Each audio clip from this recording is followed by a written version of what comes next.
ప్రపంచంలో అత్యధిక అన్వేషణ చేసినటువంటి వ్యక్తి ఆయనే. హైయెస్ట్ పేటెంట్ రైట్స్ కలిగినటువంటి ఈ వ్యక్తి, మీకు తెలుసండి, వాస్తవానికి సమాజం చేత వెలివేసినటువంటి వ్యక్తి. ఈ వ్యక్తికి ఆటిజం ఉంది, మెంటల్ రిటార్డెడ్, సరిగ్గా మైండ్ పనిచేయదు. భారతదేశంలో చాలా మంది థెరపీలు తీసుకుంటూ ఉంటారు, ఈ పిల్లల కోసం హాస్పిటల్కి వెళ్ళి థెరపీలు తీసుకుంటూ ఉంటారు. అమెరికాలో చాలా మందికి ఆటిజం ఉంటుంది, చాలా స్పెషల్ చైల్డ్ వాళ్ళు, అంత సౌండ్ మైండెడ్ కాదు. కానీ ఆ తల్లి ఈ అబ్బాయిని షైన్ చేసింది, దేవుని కోసం పెంచింది, దేవుని విశ్వాసం ఉంచాడు.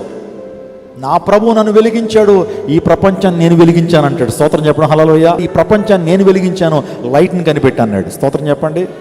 అత్యధిక పేటెంట్ రైట్స్ కలిగినటువంటి ఈ వ్యక్తి డిప్రెషన్లోకి వెళ్ళిపోవాలా. స్కూల్లోకి వెళ్తే స్కూల్ టీచర్స్, హెడ్ మాస్టర్ అన్నారు, మీ అబ్బాయిని స్కూల్కి పంపించొద్దు, వీడి మొత్తోడేడు, వీడికి చదువు రాట్లా, వీడికి మేమేం చెప్పలేం, పాఠాలు చెప్పలేమని చెప్పి పంపించేస్తే తల్లి డిసప్పాయింట్, డిప్రెషన్లోకి వెళ్ళదు. ఏంటి, అందరికీ మంచి కొడుకులనిచ్చావు అయ్యా, అందరికి మంచి పిల్లనిచ్చావు, నాకెందుకు ఈ కొడుకునిచ్చావు, నాకెందుకు ఈ పిల్లనిచ్చావు అని చెప్పి డిప్రెషన్లోకి వెళ్ళిపోయి ఉంటే కనుక ఈ ప్రపంచం లైట్ అనేది ఉండేది కాదు. దేవుడిని ఒక యూనిక్ క్రియేషన్గా ప్రభు చేశాడు. నీ యూనిక్నెస్ నీదే, వేరే వాళ్ళతో కంపేర్ చేసుకోవద్దు ఎప్పుడు కూడా. నీ స్కిల్ సెట్ని, నీ టాలెంట్స్, నీ పొటెన్షియల్ని, దేవుడు నీకు ఇచ్చినటువంటి యూనిక్ ఐడెంటిటీని వేరే వ్యక్తులతో పోల్చుకోవద్దు. నీ ఐడెంటిటీ నీదే.